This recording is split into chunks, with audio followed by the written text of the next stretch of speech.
Good morning. I'm Marshall Patton from Bandera, Texas. And back to the insurance losses, what is the comparison between natural disasters and such as the earthquake and so on, and the LA riots?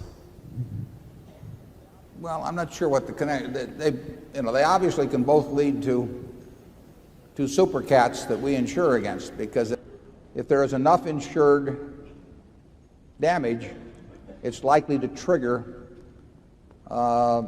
payment under some of our policies. It would take some really big riot damage to get to our levels, because normally we don't kick in now until an event gets up to at least $5 billion or so of insured damage under a very large majority of our policies. Something like a quake causes a fair amount of damage that is not insured, because to the extent that it's highways and things of that sort, public buildings, a lot of that is not insured. But you get interesting questions on this. Usually we insure an event, but what's an event?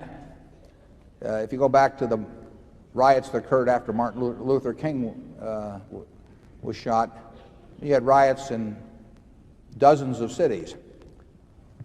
Is that one event, or is that a multiple number of events? I mean, they're started by different people, and but maybe arising from a common cause. Some of those things aren't actually very well defined, even after hundreds of years of insurance law and custom, the experience of that. And but I would say that rioting is very unlikely to get to a level that triggers our policy. The big risks we face are quake and hurricanes, and hurricanes are more significant risks than quake. They call them typhoons in the Pacific Ocean, but floods, tremendous damage from floods last year, but basically there's not a lot of private flood insurance bought, so the insured losses do not get large.